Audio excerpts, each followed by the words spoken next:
독방, 냄새. 저는 막 20대에 발을 들여놓은 대학생입니다. 술 싫어하고 특이한 관심사가 있다는 거 말고는 대학도 다니고 평범한 남성이죠. 오늘은 제가 겪었던, 아니, 더 정확히는 저희 집에 있었던 일을 이야기하고자 합니다.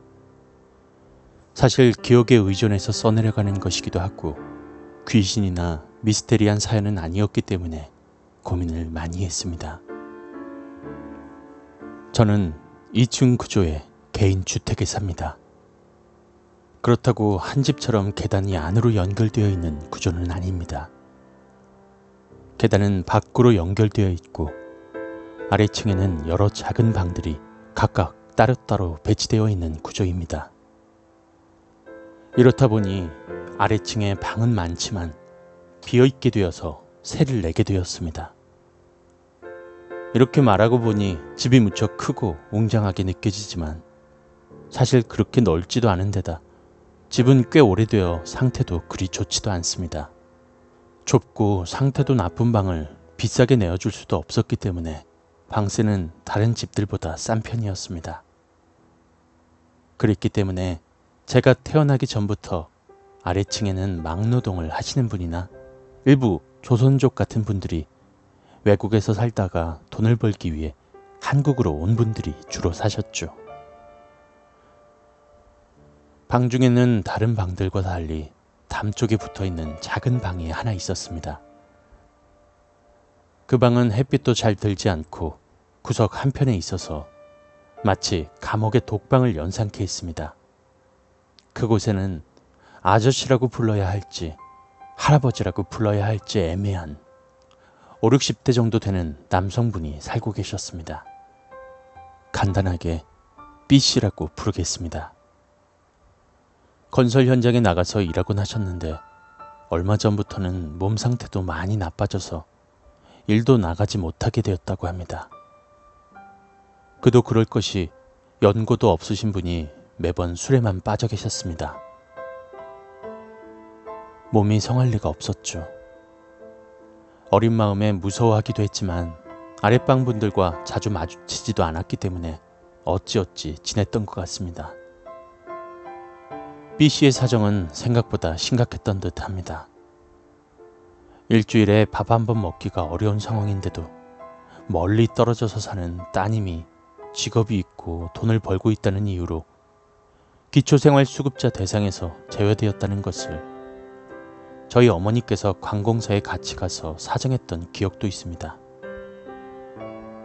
벌써 5년은 된 이야기 같습니다. 그날은 맑은 겨울날이었습니다.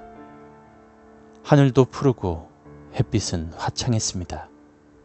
전날 밤 막 내린 눈에 지붕과 계단 위는 하얗게 변해 있었습니다. 구름 한 점 없었던 날로 기억합니다. 시계바늘은 대략 오후 1~2시를 겉돌고 있었습니다. 당시 주변엔 논과 밭을 제외하곤 집 앞 차도를 지나는 차도 얼마 없었기 때문에 주변은 고요하기만 했습니다. 정말 그런 일이 일어나기에는 너무나도 평화로운 날이었습니다. 사건이 있기 얼마 전 인상이 푸근해 보이는 한 여성분이 찾아왔습니다. 누구세요? 저 혹시 B씨 사시는 곳 맞나요? 그녀는 자신을 자원봉사자라고 소개했습니다. 그리고는 C씨의 행방을 물으며 자초지정을 설명했습니다. 간단하게 추리자면 자신이 참가하는 봉사활동 중에 불우이웃 돕기 행사가 있는데 매번 찾아오던 분이 얼마 전부터인가 갑자기 발길을 끊었다라는 것이었습니다. 저희 가족은 그분에 대해서 별 신경도 안 쓰고 있었던 터라 모른다고밖에 할 수 없었습니다. 신경이랄 것보다 애초에 자주 마주칠 일도 없는 분의 행방을 며칠 전 혹은 그 훨씬 전부터 안 보인다고 해서 알 수 있을 리 없었습니다. 그리고 혹시 무언가 발견하면 연락드리리다 하고서 아주머니를 돌려보냈습니다. 다음 날 어머니는 아래층으로 내려가 B씨의 방을 두드렸습니다. B씨, 계세요? 안 계세요? 문은 굳게 잠겨 있었습니다. 안에서는 그 어떠한 기별도 없었습니다. 워낙 공간이 협소하고 문과 방이 근접한 곳이라 사람이 있다면 감출래야 감출 수가 없었을 터입니다. 어머니께선 밖에서 아직 안 들어오셨나 생각하시고는 다시 올라오셨지만 무언가 찝찝해 하시는 모습이셨습니다. 다음 날 어머니께서는 119에 신고하셨습니다. 지금 생각해보면 남의 방문을 뜯어내는데 왜 하필 구급대원을 불렀는지는 자세히 기억이 안 납니다만 아무래도 안에서 무슨 봉변을 당한 것은 아닌가 하는 마음이었다고 생각합니다. 하늘은 맑아서 구름 한 점 없고 세상은 순백에 물들어 있었을 때였습니다. 정말 만화 속에서나 나올 법한 평화로움이었습니다. 그런 주말이었을 터입니다. 분명 그래야 했습니다. 이윽고 문고리를 절단하는 소리가 들렸습니다. 드디어 문이 열렸습니다. 문 앞에 서 있던 사람들, 그리고 위층 베란다에서 기다리던 가족들을 반겼던 것은 사람도 아니고 텅 빈 공간도 아니었습니다. 그것은 코를 찌르는 악취였습니다. 문이 열리자마자 방은 기다렸다는 듯이 악취를 토해냈습니다. 음식물 썩는 냄새라고 해야 하나? 음식물이 썩어 들어가는 냄새에 마치 홍어처럼 코를 톡톡 쏘는 가스가 더해진 것 같은 냄새였습니다.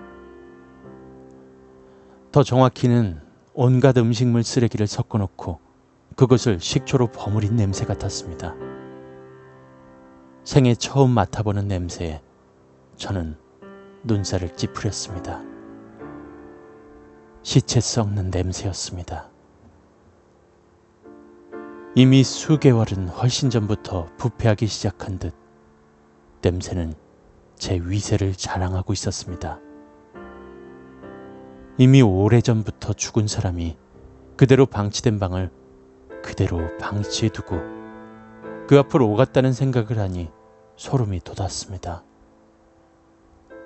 방에 놓여있는 쌀이 그대로인 것을 보아 아사는 아니고 과음으로 인한 쇼크나 자살 기도로 고독사에 이른 것으로 일단락 지어졌습니다.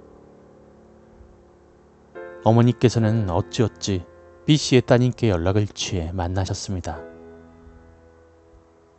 따님께서는 땅을 치고 오열하셨다고 합니다.